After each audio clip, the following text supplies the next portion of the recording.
আসসালামু আলাইকুম everyone, welcome back to my channel. আশা করি সবাই অনেক অনেক ভালো আছেন। আমরাও আলহামদুলিল্লাহ ভালো আছি। নতুন আর একটা ভিডিও নিয়ে চলে আসলাম আপনাদের মাঝে। আশা করি আমার আজকের ভিডিওটা ভালো লাগবে, আর ভালো লাগলে লাইক কমেন্ট শেয়ার করবেন ফ্যামিলি এবং ফ্রেন্ডের সাথে। চলুন তাহলে দেখে আসা যাক আমাদের আজকের ভিডিওতে কী আছে। তো আমরা দেশি মুরগির খামার করেছি, এখান থেকে আজকে দেশি বড় একটা মোরগ জবাই করব। তো সেটা আপনাদের সাথে শেয়ার করব। তারপরে আমরা একটু বেড়াতে যাব এক বাসায়, তারপরে বাসায় এসে কি কি করব সব কিছু আপনাদেরকে আজকে দেখাবো। তো ভিডিওটা শুরু থেকে শেষ পর্যন্ত দেখার অনুরোধ রইল। আর এই দেখতে পাচ্ছেন একটা বড় মোরগ ধরেছি। যে মোরগটার আসলে বয়স বেশি হয়ে যায় সেটা আমরা আগে ধরে ধরে এরকম করে জবাই করে রান্না করে খেয়ে নিই। আর আজকে আমি রান্না করব একদম পাতলা ঝোল করে। আর সবাই দেশি মুরগির মাংসটা খেতে পছন্দ করে, যেমন আমার সাহেব, আমি, তারপরে এই যে এই ভাইটা কাজ করে আমাদের বাসায়, উনিও খাবেন আর কি। আর বাচ্চারা অত বেশি পছন্দ করে না। তো আমার সাহেব ওজন করে দেখতেছিল, তো এই যে মুরগিটা কেটে ঝুলে একদম পরিষ্কার করে ধুয়ে পানি ঝরিয়ে নিয়েছি। এখন আমি রান্না করব। রান্নার জন্য আমি চুলার উপরে একটা হাঁড়ি বসিয়ে দিয়েছি, আর এটা কিন্তু বড় সাইজের একটা হাঁড়ি বসিয়ে দিয়েছি। তার মধ্যে আমি পরিমাণ মতো তেল দিয়ে দিলাম। এর মধ্যে আমি 2 টুকরা দারচিনি দিয়ে দিলাম, তারপরে তেজপাতাকে আমি একটু ছিঁড়ে টুকরা করে দিয়ে দিলাম, তারপরে একটা স্টার এনাচ দিয়ে দিলাম, একটা বড় কালো এলাচ দিয়ে দিলাম, 5-6টা সবুজ এলাচ দিয়ে দিলাম, কয়েকটা আমি এখানে লবঙ্গ দিয়ে দিলাম।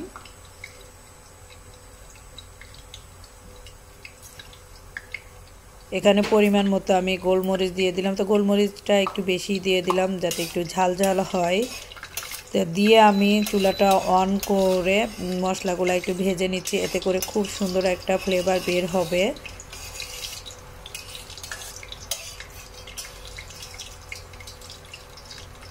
এখন আমি দিয়ে দেবো এর মধ্যে বেশি করে পেঁয়াজ কুচি, আর পেঁয়াজ কুচিটা একটু বেশি দিয়ে দিলে দেখা যায় ঝোলটা খুব সুন্দর ঘন হয় আর খেতেও বেশ মজা লাগে। তো পেঁয়াজটা হালকা নরম হয়ে আসলে মশলার সাথে মিশানোর পরে তার মধ্যে লবণ দিয়ে দিলাম। লবণ দিয়ে আবারও একটু নাড়াচাড়া করে মিশিয়ে নিলাম। এবার আমি এখানে দিয়ে দিব হলুদ গুঁড়ি পরিমাণ মতো, তারপরে দিয়ে দিব এখানে লাল মরিচের গুঁড়ি। আর এটা হলো অত বেশি ঝাল না,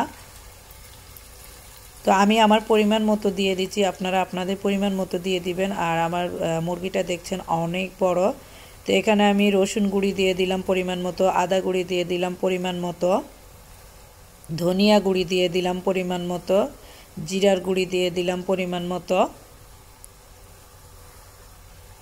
দিয়ে আমি খুব ভালো করে মশলার সাথে পেঁয়াজের সাথে একসাথে এভাবে নাড়াচাড়া করে আমি ভুনা করে নিব। আর মশলা যত ভালো করে ভুনা করবেন মাংসটাও কিন্তু অত বেশি টেস্টি হবে।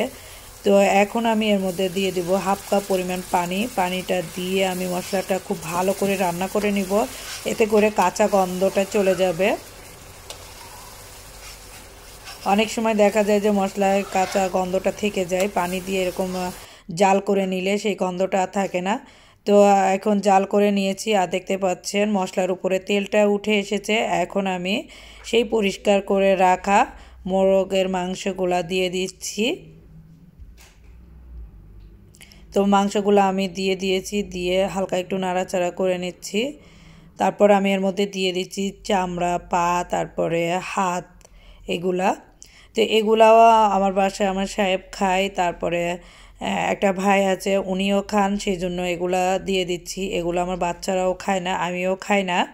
তারপরে যেহেতু আমার সাহেব খায়, তারপরে আরেকজনও আছে সেও খায়, সেই জন্য এগুলা সব একসাথে দিয়ে দিচ্ছি। আর দেশি মুরগির এগুলা খেতে নাকি অনেক বেশি ভালো লাগে। তো সব কিছু দিয়ে আমি খুব ভালো করে মশলার সাথে মাংসটা মিক্স করে নিচ্ছি।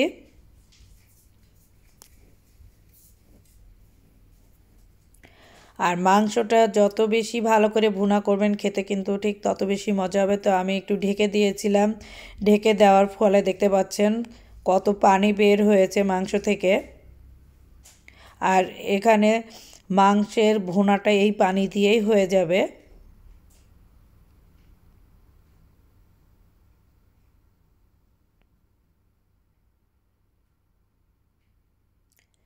তো আমি একটু নাড়াচাড়া করে আবারও একটু ঢেকে দিব।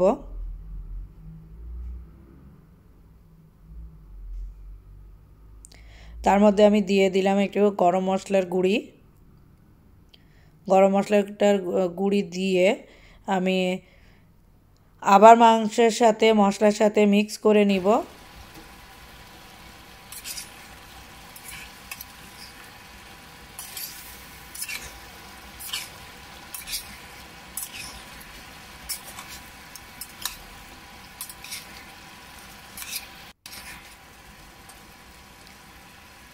এখন আমি অল্প একটু করে পানি দিয়ে ধুয়ে নিচ্ছি, তারপরে আমি পরিমাণ মতো পানি দিয়ে দিব। অল্প পানি দিয়ে নাড়াচাড়া করে নিয়ে এখন আমি ঝোলের জন্য যতটুকু পানি লাগবে আমি ঠিক ততটুকু পানি দিব, দিয়ে তারপরে আমি ঢাকনা দিয়ে ঢেকে রান্না হওয়া পর্যন্ত অপেক্ষা করব। আর আমি আজকে মিডিয়াম আঁচে রান্না করেছি। তো আমার রান্না হয়ে গেছে। মাংসটা দেখতে পাচ্ছেন কত সুন্দর দেখা যাচ্ছে আর কত লোভনীয় হয়েছে। আর মাংসটা খেতে কিন্তু ভীষণ মজা হয়েছিল। আজকে আমি পাতলা পাতলা ঝোল বানিয়েছি আর পোলাও বানিয়েছি আর একটু সবজি।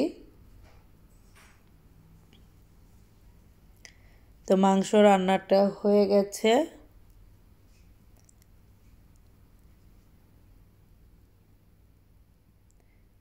এর মধ্যে আমি লবণটাও টেস্ট করে নিয়েছি। এখন আমি দিয়ে দেব এর মধ্যে ভাজা জিরার গুঁড়ি। ভাজা জিরার গুঁড়িটা দিয়ে অল্প একটু সময় আমি ঢেকে রাখবো আর চুলাটাও বন্ধ করে দিব।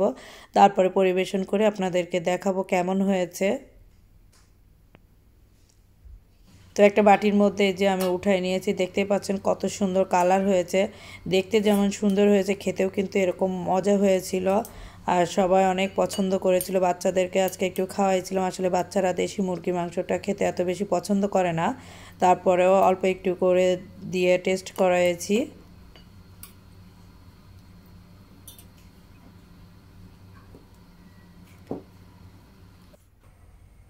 তো এখন আমি চলে যাব আরেকটা বাসায় একটু টার্কি মুরগি দেখতে। ওরা কিনে আনছে, পালছে, আমরাও পালবো সেজন্য এতে চলে এসেছি এখন বিকালবেলা। তো ওরা 3টা কিনে নিয়ে এসছে। তা দেখতে অনেক ভালো লাগছে। আমরাও গেছি, মোকরামিন মোরসালিন এদেরকে নিয়ে সাহেবকে নিয়ে গেলাম। তো বাইরে ছেড়ে দিয়েছে, এটা দেখতে আরও বেশি ভালো লাগছে।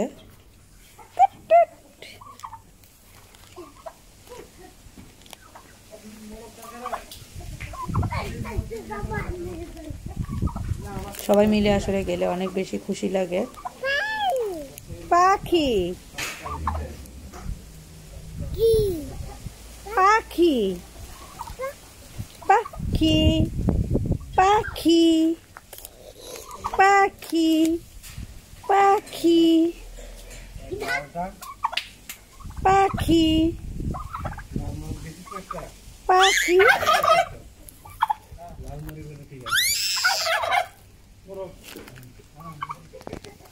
পাখি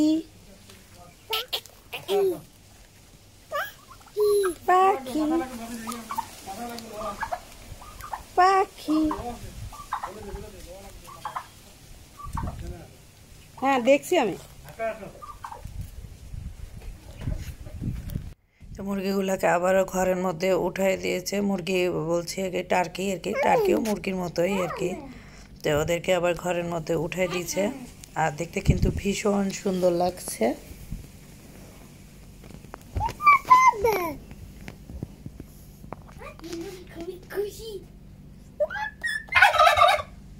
তো আমরা কিছুক্ষণ পরে বাসায় চলে যাব, কারণ এখানে দেখা হয়ে গেছে। তারপরে চিন্তা ভাবনা করে দেখবো যে আমরা আসলে কিনবো কিনা। তো আমরাও ইনশাল্লাহ কিনবো আর তখন আমরাও দেখাবো। তো টার্কি দেখা শেষ, এখন আমরা বাসায় চলে এসেছি। এখনও বিকালবেলা আর কি, সন্ধ্যা হবে হবে এরকম।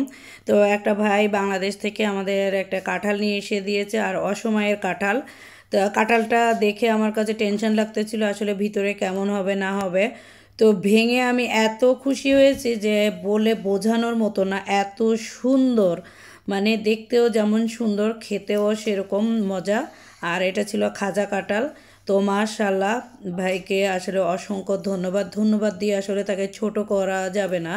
মানে কি বলবো, আমি নিজেই ভাষা পাচ্ছি না। মানে অনেক অনেক মজার আর অনেক সুন্দর।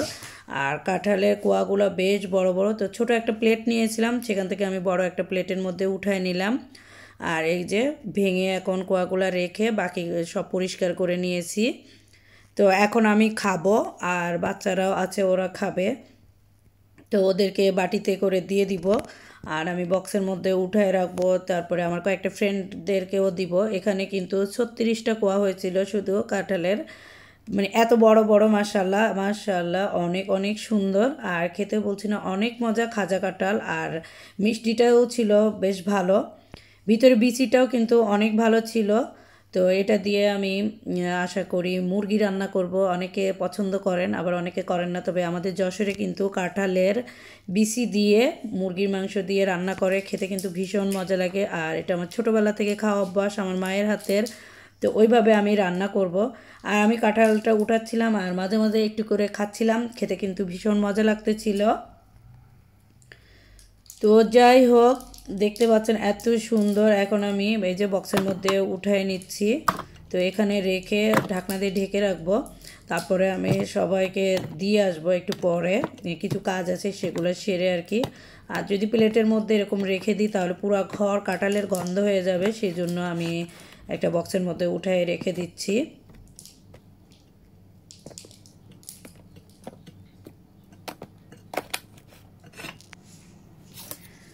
তো আমাদের ভিডিওটি কেমন লেগেছে আপনাদের কাছে? আশা করি ভালো লেগেছে। আর আপনারা বেশি বেশি সাপোর্ট করবেন, লাইক কমেন্ট শেয়ার করবেন ফ্যামিলি এবং ফ্রেন্ডের সাথে। সবাইকে আল্লাহ নেক হায়াত দান করুক। আজ এখানে বিদায় নিচ্ছি। আল্লাহ হাফেজ, আসসালামু আলাইকুম।